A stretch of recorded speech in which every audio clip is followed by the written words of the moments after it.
Here's your Unit 3 homework for targets 3 and 4, and we're going to start with number 1 here.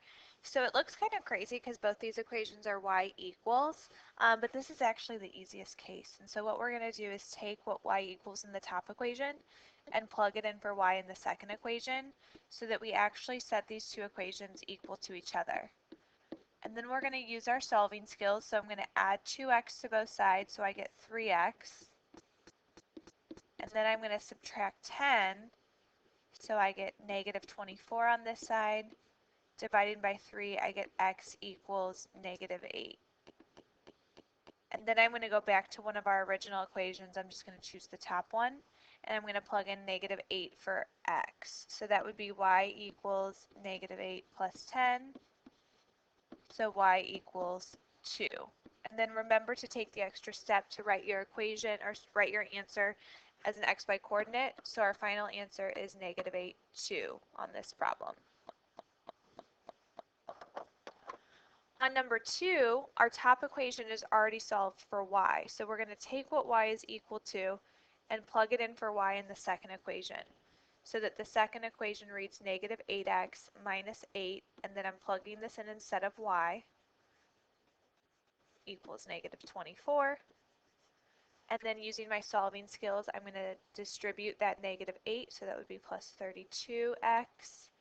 And negative 8 times 24, we're going to go to the calculator on that one.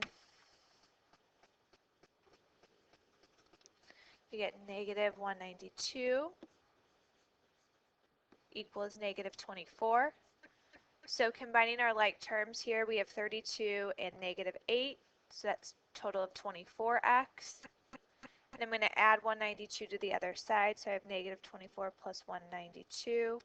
That equals 168. And so if I divide both sides by 24, I get x equals 7. And then again, take your variable that you solve for and plug it back into one of your original equations. I'm going to choose this top one. So y equals negative 4 times 7, because that's what x is, plus 24. So y equals negative 28 plus 24. Combining that, I get y equals negative 4.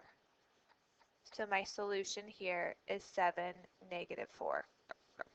Remember, you can always plug your answer back in for x and y in both equations to check your work.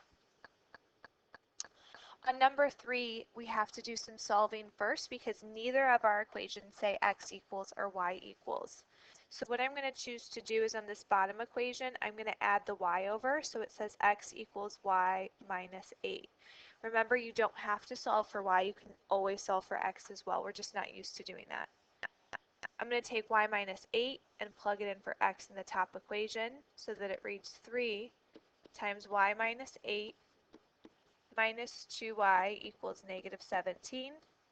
Then distributing the 3y minus 24 minus 2y equals negative 17. Adding 3y and negative 2y, that's 1y minus 24 equals negative 17. And then if I add the 24 over on both sides, I get y equals positive 7. Now we still have to solve for x, so I'm going to actually use this equation that I rewrote over here, x equals y minus 8. So now that I know that y is 7, I have x equals 7 minus 8, so x equals negative 1. So my final answer here, xy, would be negative 1, 7. Now we're going to move on to our second method of solving, which is elimination.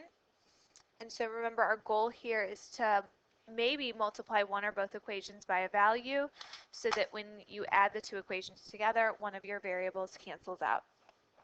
So looking at this first problem, number 4, they're both 5x, and I'm recognizing if I multiply one of the equations by negative 1, I could get that to be a negative 5x, which would cancel out.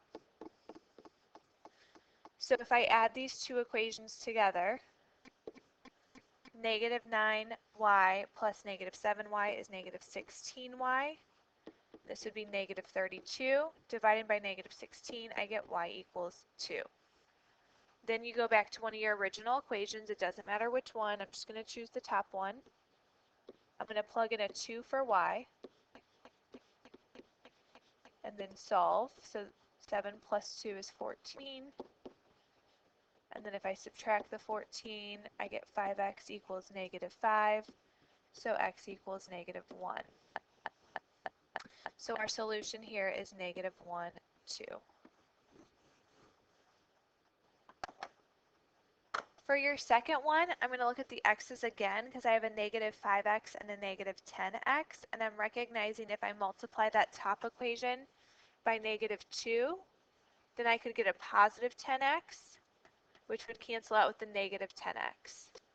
Multiplying the whole equation here, that would be 10. Adding them together, so that cancels out like I wanted it to, but I'm actually noticing that the 12s cancel out as well, so I have 0 equals negative 6. That is not a true statement. Hang on. 0 does not equal negative 6. So this is a no solution situation, which means these lines are parallel. They never intersect. So remember, when we solve our system, we're finding the point of intersection. On this last one, I'm not seeing anything that would be super easy to cancel out right off the bat. So I'm going to focus in on the y's, and I have a 5y and a 3y. I could get both of those to a 15y.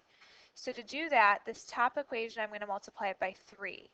So that would be negative 18x minus 15y equals negative 12. And the bottom equation, I'm going to multiply that by 5. So this would be 25x plus 15y equals 5, so that now the y's will cancel out when I add these. So I'm going to add them together. Negative 18 plus 25 would give me 7x. The y's cancel out, and that would be equal to negative 7. So x equals negative 1. Now I'm going to plug that in. I'm just going to use the bottom equation because I have more room here. If I plug in a negative 1 for x, just rewriting that bottom equation. So I get negative 5 plus 3y equals 1. I'm going to add that 5 over. So it now equals 6. Dividing by 3, I get y equals 2. So my solution here would be negative 1, 2. Again, you can check your work by plugging that back in. And that's your homework for 3 and 4.